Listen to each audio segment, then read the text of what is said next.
The reprogramming signal is ready, she told her team. But we need to get much closer. The pilot, Kate Mitchell, now a seasoned combat flyer, navigated through the battle with incredible skill. We'll get you there, Doctor. Trust me. A direct hit rocked the ship. Warning lights flashed across the control panels. Shields down to 40%, reported the tactical officer. We've been spotted. Kate's face showed intense concentration as she executed a series of impossible maneuvers. Just a little further. Dr. Collins watched the battle through the viewports. So much destruction. So many lives lost.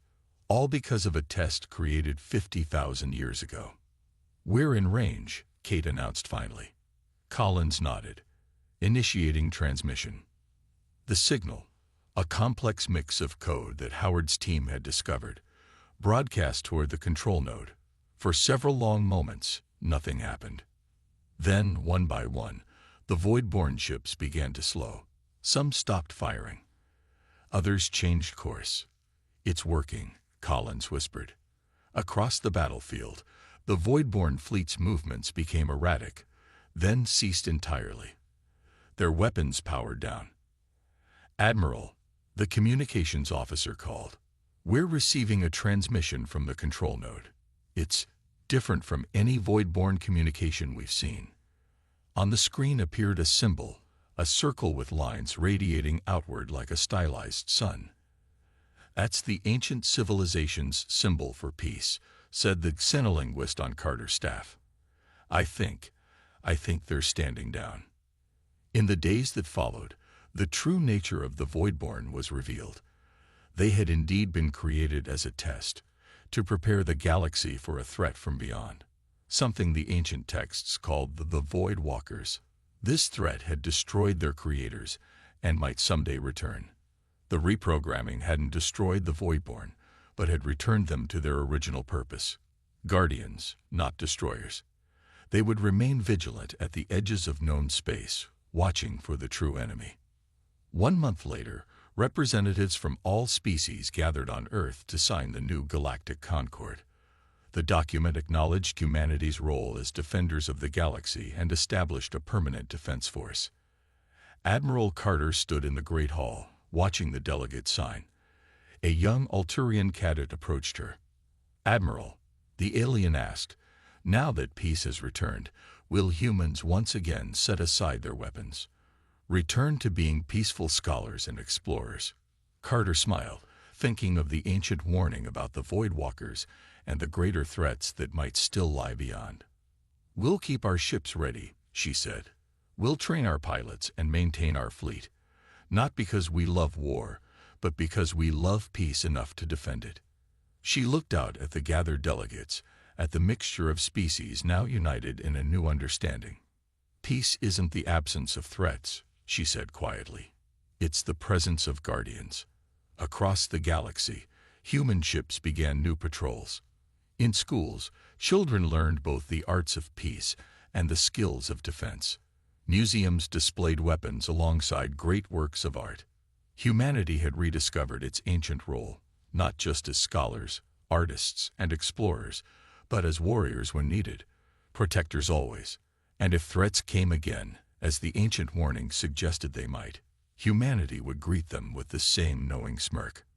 Ready. Admiral Susan Carter stood on the bridge of the UES Defiance, watching the massive viewscreen as the combined fleet approached the galactic core. This was the moment everything had led to. The final confrontation with the Voidborn. All ships report ready, Admiral, said her communications officer. Carter nodded, her face calm but determined. Open a channel to the fleet. When the channel opened, she spoke clearly. This is Admiral Carter. Today we end this war, not through destruction, but through understanding. Major Howard's team has given us the knowledge we need. The Voidborn are not our true enemy. They are tools, created long ago to test us. Today, we prove we've passed that test. The plan was risky. Dr. Collins and her team had developed a reprogramming signal based on the data from Howard's mission. But to transmit it effectively, They needed to get close to the Voidborn control node near the galactic core, right in the heart of enemy territory. Thousands of Voidborn ships waited for them, the largest concentration they had ever encountered. "Begin Phase 1, Carter ordered. The fleet divided into 3 groups. The largest, led by Commander Nelson, would engage the Voidborn directly, drawing their attention. A second group would protect the third, a small, fast unit carrying Dr. Collins and her team to the control node. The battle began with stunning ferocity. The Voidborn fought with their usual precision, but human unpredictability continued to disrupt their patterns. Human music, art, and literature, now refined into more effective weapons, broadcast across all frequencies, causing chaos in the Voidborn formations. On the small stealth ship racing toward the control node, Dr. Collins made final adjustments to her equipment. "The translation mentions the greater threat," Murphy replied. "I think they were preparing the galaxy for something else. Something worse." "Can we shut them down?" Howard asked. Stevens studied the pillar. "Maybe. This appears to be a control node. I might be able to access their programming." Howard made a quick decision. "Do it. Murphy, keep translating. Ross, secure the perimeter. We need time." For hours, Stevens worked to understand the alien technology, while Murphy decoded more of the ancient text. What they discovered was both fascinating and disturbing. "The Voidborn are over 50,000 years old," Stevens explained. "They were created by a race that faced extinction from an outside threat. Before they died, they built the Voidborn as eternal guardians, programmed to sleep for millennia, then awakened to test the galaxy's defenses. So this whole war has been what? A fire drill?" Howard asked. "Essentially, yes," Stevens replied. "And based on these readings, we've passed the test." Humanity's response was unexpected. "The Voidborn weren't programmed to handle our unconventional tactics. Can we communicate with them? Tell them to stand down?" Stevens shook her head. "They don't think like we do. They're machines following ancient programming." She paused, looking at her scanner again. "But I might be able to reprogram them." Howard considered their options. If they could reprogram the Voidborn, they could end the war without further bloodshed. But tampering with technology they barely understood was risky. "What would reprogramming do to them?" he asked. "Would it kill them?" Stevens looked troubled. "That's the ethical question, isn't it? They're artificial, but they may have developed some form of sentience over 50,000 years. Reprogramming them would essentially change who and what they are." Howard reported their findings to Fleet Command. Admiral Carter's response was immediate. "Find a way to end this conflict with minimal casualties. If reprogramming is the answer, proceed with caution." As Stevens worked to understand the Voidborn programming language, Murphy made another discovery in the ancient text. "Major," he called, his voice tense. "There's more here about the greater threat. Whatever the Voidborn were created to prepare for it, it's still out there. And according to this, it's coming." Howard looked at the strange symbols, feeling the weight of a 50,000-year-old warning. They had come seeking a way to end one war, only to discover the shadow of another. "One problem at a time," he said firmly. "First, we deal with the Voidborn. Then we'll worry about ancient prophecies." Stevens called from the pillar, her face illuminated by its strange glow. "I've accessed their base programming. We can reprogram them, but we need to decide, do we have that right?" Howard stared at the pillar, aware that their decision would affect not just the outcome of the war, but the very nature of an ancient species. Major Greg Howard led his small team through the dark corridors of the abandoned station. The air was thin but breathable. Their footsteps echoed in the silence. "Movement ahead," whispered Sergeant Andy Ross, his weapon raised. The team froze, their special operations training keeping them perfectly still. They had trained for months for this mission, infiltrating deep into Voidborn territory to gather intelligence. "I'm detecting no life signs," said Laura Stevens, the team's science officer. She studied her scanner with a frown. "But there's definitely something there." Howard signaled the team to advance slowly. The station they had boarded orbited a dead planet near the center of void-borne space. Intelligence suggested it might be important, but no one knew why. They rounded a corner and entered a large chamber. The walls were covered with strange symbols and patterns. In the center stood a pillar of black metal that seemed to drink in the light from their flashlights. "What is that?" Ross asked quietly. Stevens approached the pillar cautiously, her scanner held out. "It's transmitting something. Not radio. Not any communication method I recognize." Howard kept his weapon ready as Stevens worked. The rest of the team secured the room's entrances. "Major, you need to see this," called Daniel Murphy, the team's communications specialist. He stood before a wall of symbols, his translation device in hand. "I think I can read some of this." "These symbols are older than the Voidborn," Murphy explained. "They match fragments found in ruins across the galaxy. Pre-Concord. Maybe pre-everything we know." Howard joined him at the wall. "What does it say?" "It's talking about a test." Murphy worked his device carefully. "Something about sleeping guardians and proving worthy." Stevens called from across the room. "Major, this pillar, it's not just transmitting. It's controlling something." Her face paled as she studied her readings. "I think it's controlling the Voidborn." The team gathered around her as she explained her discovery. "These readings suggest the Voidborn aren't natural beings. They're artificial constructs. Weapons." "Weapons?" Howard asked. "Built by whom?" Stevens pointed to the ancient symbols on the walls. "By whoever built this station. The long-extinct race who left behind security systems." Murphy continued working on the translations. "The text refers to a cycle. Every few thousand years, the Guardians awaken to test the galaxy's defenses. The Voidborn aren't invaders," Stevens said, her voice filled with awe. "They're a test, programmed to attack and evaluate how the current civilizations respond." Howard tried to process this information. "Are you saying some ancient race left behind killer robots to attack future civilizations?" "Why?" Aboard the command ship, Chief Strategist Nicole Bennett finalized her unusual battle plans. The former professor of anthropology had been recruited for her understanding of psychology and behavior patterns, skills that proved unexpectedly valuable in warfare. "The psychological warfare package is ready," she reported to Nelson. "All ships have received their assignments." Nelson nodded. "Unconventional, but I like it." Bennett's strategy went beyond traditional combat. Her team had prepared special broadcasts that would be transmitted during battle. Human music with rhythms designed to disrupt Voidborn communications, visual patterns that seemed to confuse their targeting systems, even art and literature that somehow interfered with their command structure. No one fully understood why these cultural elements affected the Voidborn, but the effect was undeniable.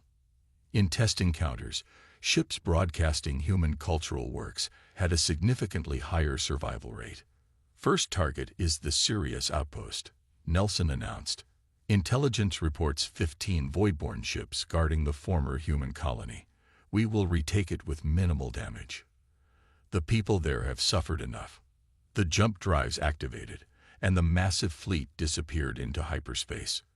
When they emerged near Sirius, the Voidborn were waiting. Not 15 ships, but 40. An ambush. "They're learning," Nelson said grimly. "Adjust formation pattern Delta. Deploy task forces 3 and 7 to flanking positions."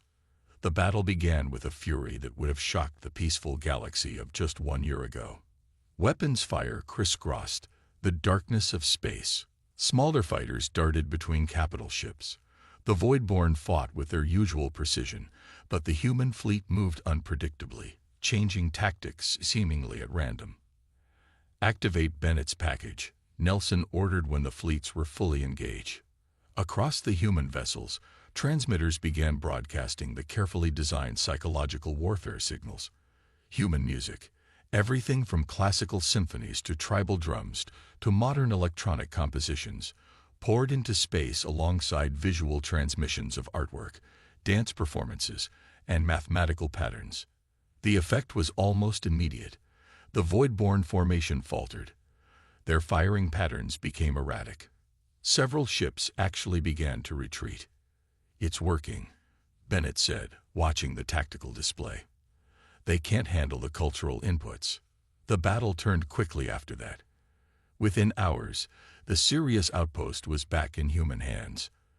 The remaining void-born ships fled the system. As cleanup operations began, a security team made an unexpected discovery. In the wreckage of a destroyed void-born vessel, they found something extraordinary: a void-born soldier, injured but alive. "We have a prisoner," reported the security chief. "First one ever captured." Nelson stared at the screen showing the strange being. The void-born looked almost human in basic shape, but its skin absorbed light, making it difficult to see details. Its eyes were large and entirely black. "Get our xenobiologists ready," Nelson ordered. "This could be the breakthrough we need to understand what we're fighting." As the fleet prepared for the next phase of the offensive, Nelson addressed his officers. "Today was just the beginning. We've proven we can push them back. Now we take the fight to their territory." One of his alien officers, a Centaurian, asked, "Why did their ships retreat when we transmitted your cultural works? What does human music do to them?" Nelson shook his head. "We don't know yet, but for the first time in this war, we're not just reacting. We're leading the dance." He gazed out at the stars, toward the distant sector where the void-born homeworld waited. "For the first time in millennia, we fight not for conquest, but for peace." A small smile crossed his face. Ironic, isn't it? 6 months after the first void-born attack, the war had reached a turning point. The enemy advance had been stopped.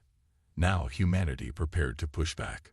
Fleet Commander Eric Nelson stood on the bridge of the UES Defiance, the largest warship humans had built in 3,000 years. Around his vessel, a massive fleet gathered. Ships from Earth, Mars, and a dozen human colonies, joined by vessels from allied alien worlds. "Final ship reporting in, Commander," said his communications officer. "The fleet is assembled and ready." Nelson nodded, looking at the tactical display. 342 ships, carrying nearly 50,000 fighters. The largest military force assembled since the formation of the Concorde. "Open a channel to all ships," Nelson ordered. When the channel was ready, he spoke clearly, his voice reaching every vessel in the fleet. "This is Commander Nelson. Today we launch Operation Pushback, the first major offensive against the Voidborn. For 6 months, we have defended. Today we advance." He paused, looking at the faces of his bridge crew.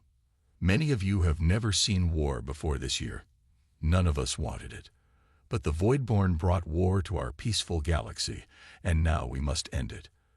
Our mission is to drive them back to their own territory and secure the border worlds they've attacked." The fleet began to move, forming into smaller task forces.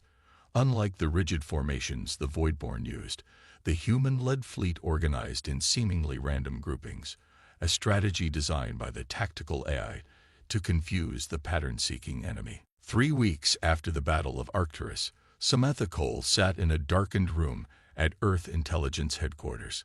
Around her, screens displayed data from every encounter with the Voidborn. She had barely slept in days. "You need rest," said her assistant, offering a cup of coffee. Samantha shook her head. "Not yet. There's something here I'm missing." For weeks, the Voidborn had pushed deeper into Concorde space. Most alien worlds fell quickly, having no real defenses.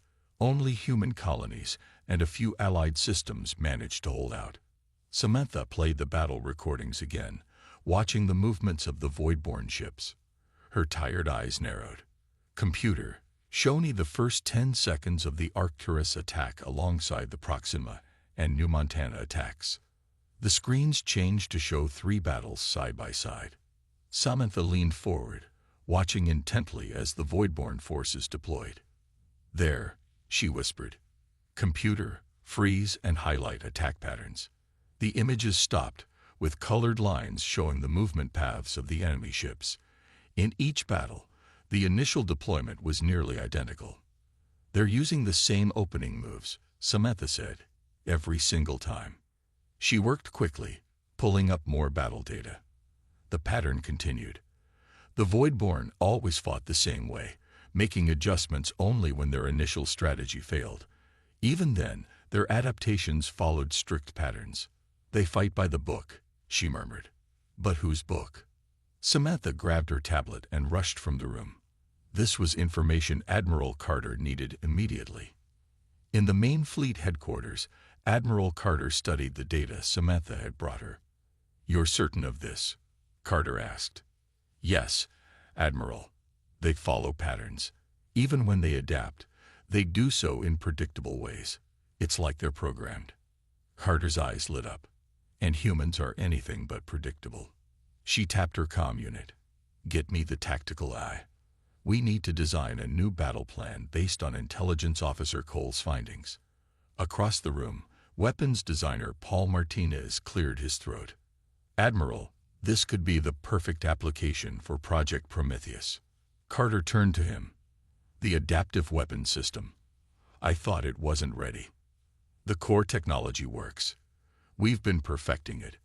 But if the Voidborn are as pattern-bound as Officer Cole suggests, even the prototype would be devastating." Carter thought for a moment.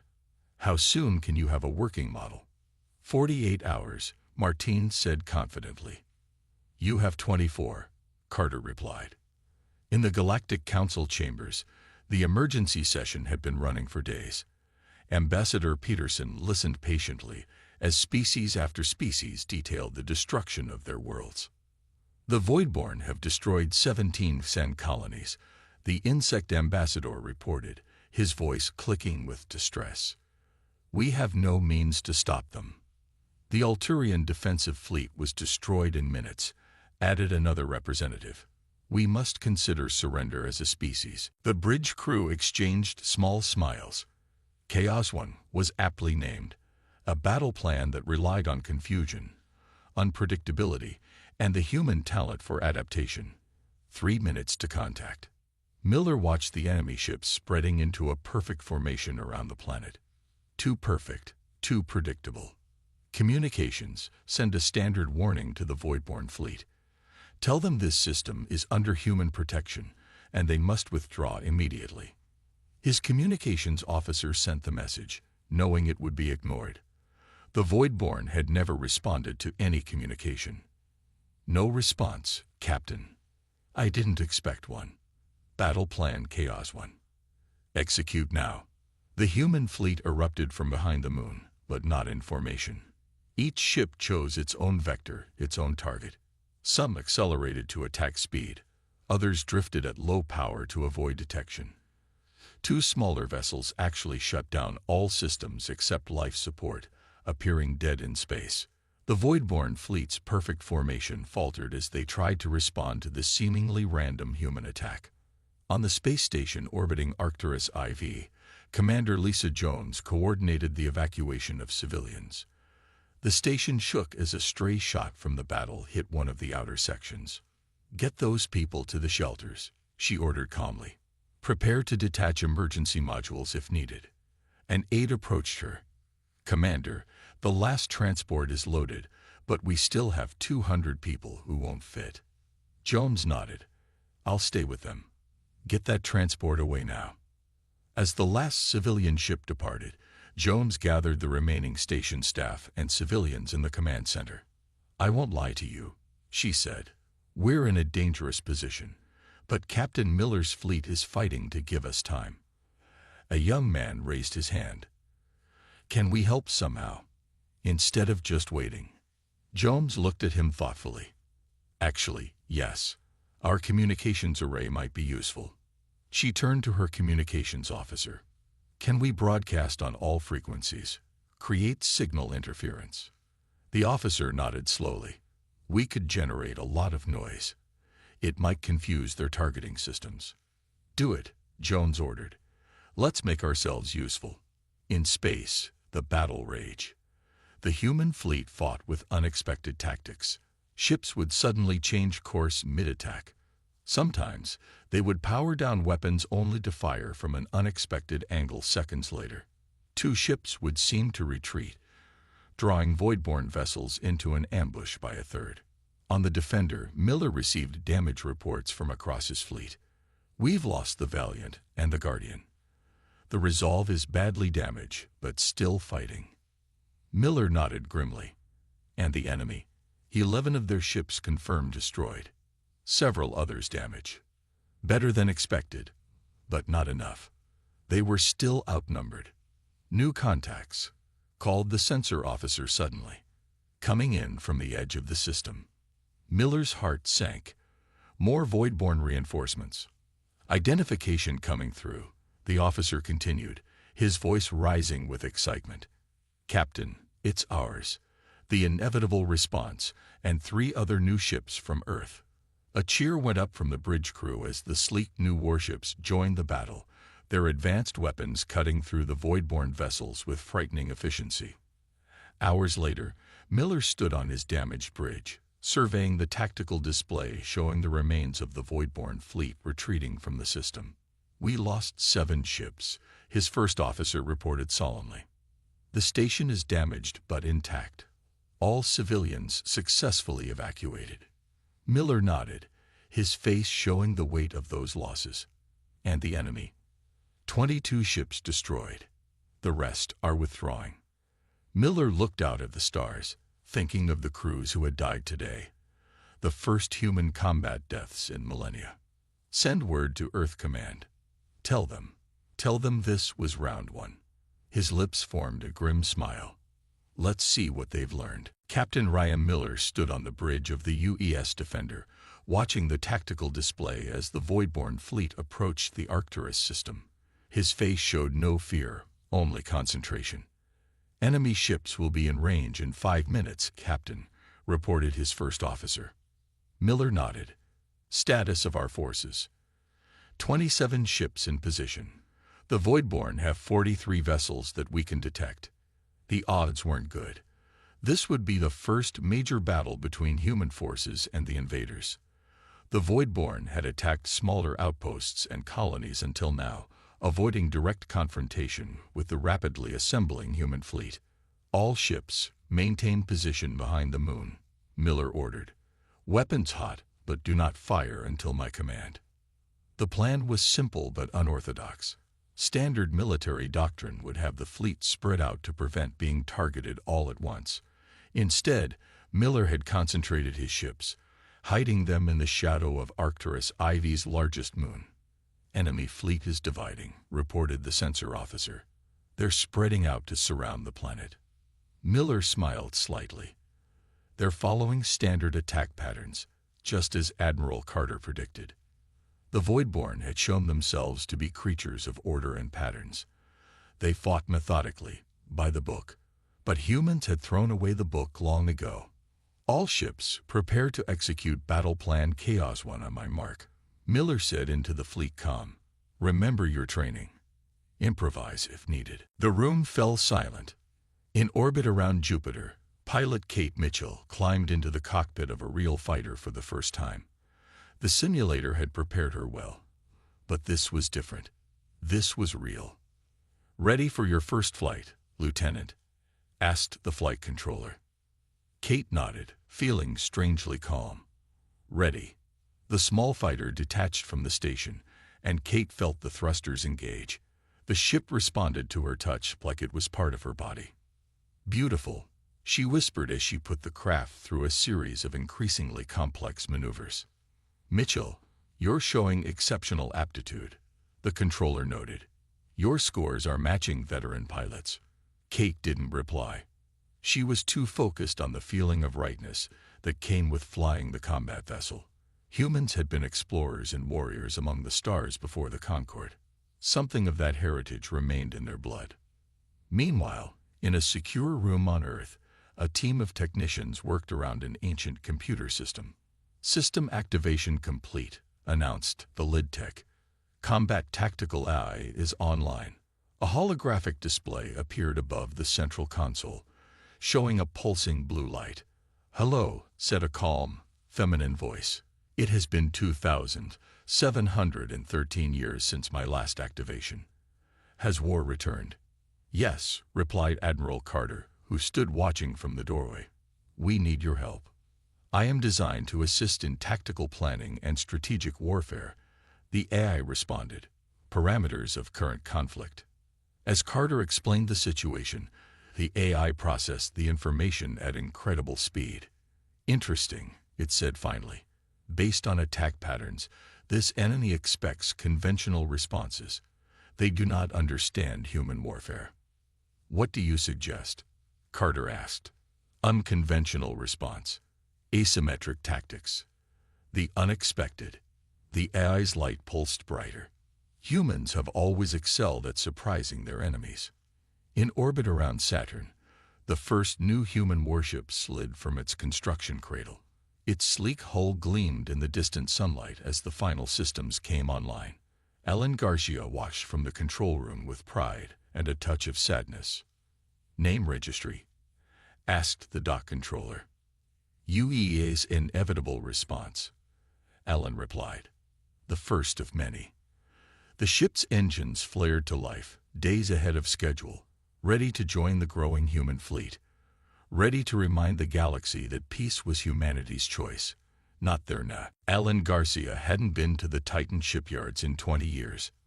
Now the 70-year-old engineer stood in the massive control room, bringing systems online that had been in standby mode for centuries.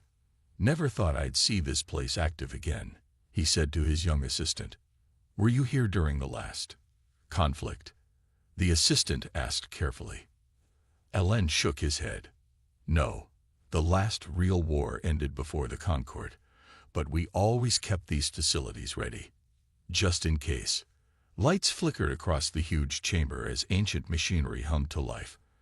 Outside the viewport, massive construction arms began to move for the first time in generations. Sir, we have the old design files.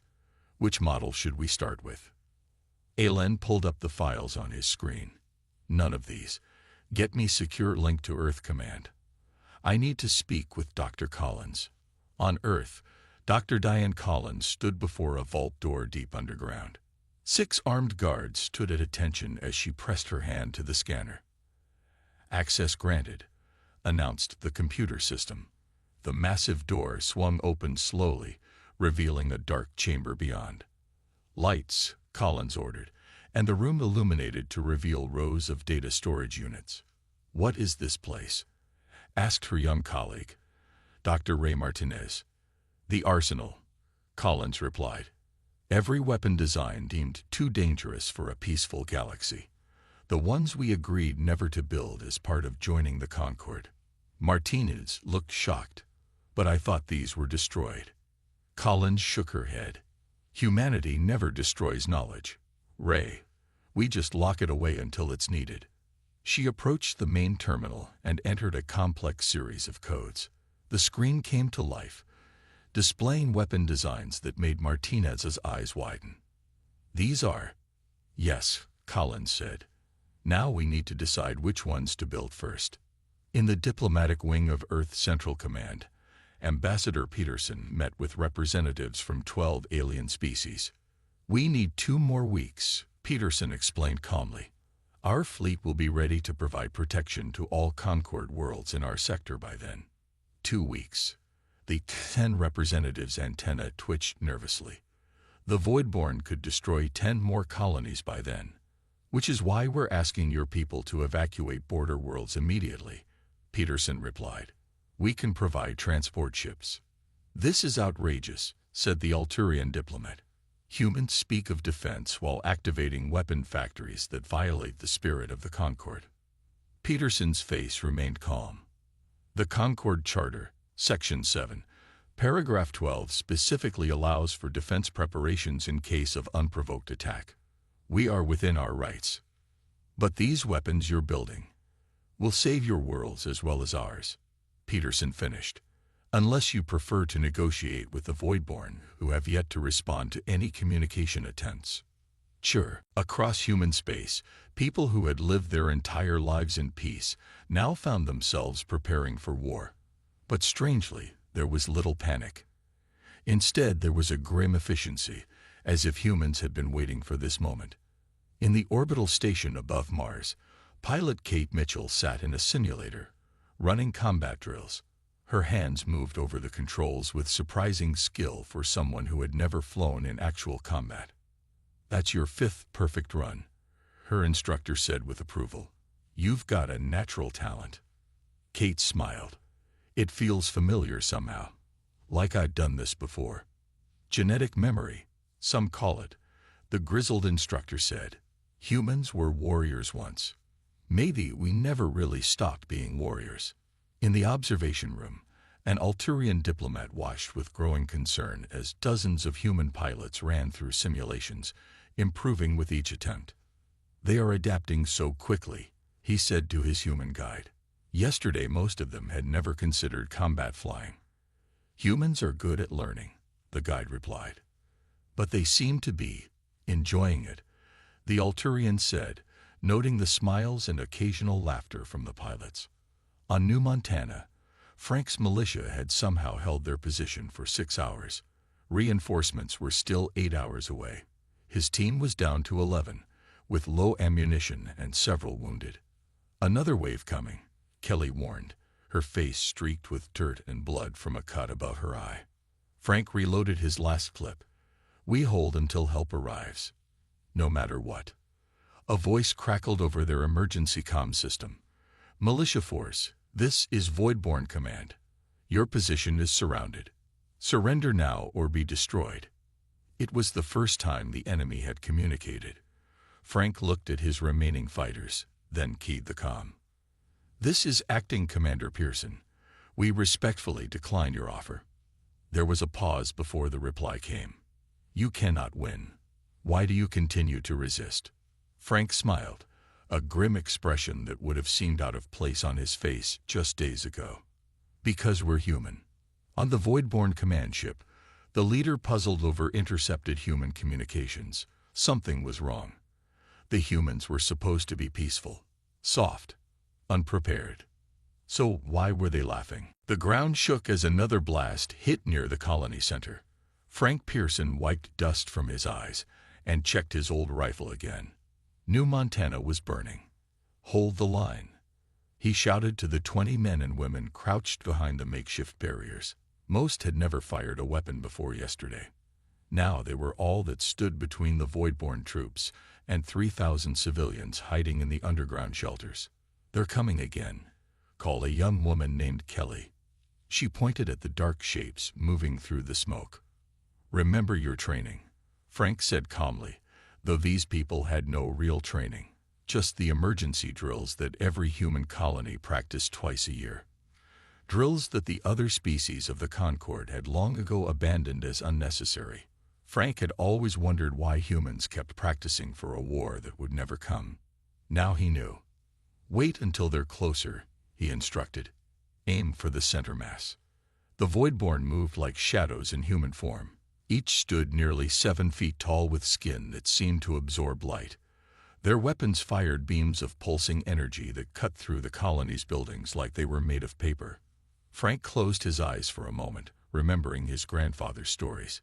Before joining the Galactic Concord, humans had been warriors. They fought among themselves and against alien races. They were feared and respected. Then came peace. True, lasting peace. A gift that humanity embraced. But they never completely forgot. "Fire!" Frank shouted as the Voidborn came into range. The militia's weapons weren't military grade. They were hunting rifles, sport pistols, and a few police-issue stunners modified to deliver lethal charges. But they fired as one, and the front line of attackers fell. Reload. Second row. Fire. On Earth, Defense Minister Olivia Wright stood in a chamber that hadn't been opened in over 200 years.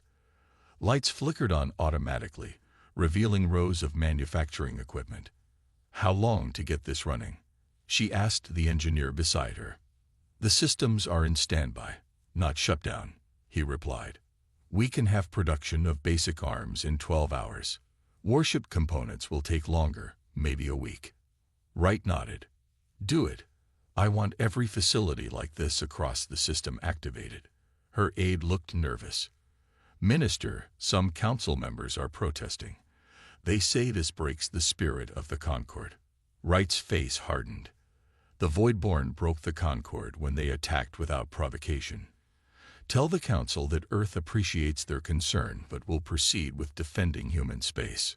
She turned to leave, then stopped, and informed the old combat instructors that their services are needed. Every human between 18 and 50 is to report for basic training refreshers.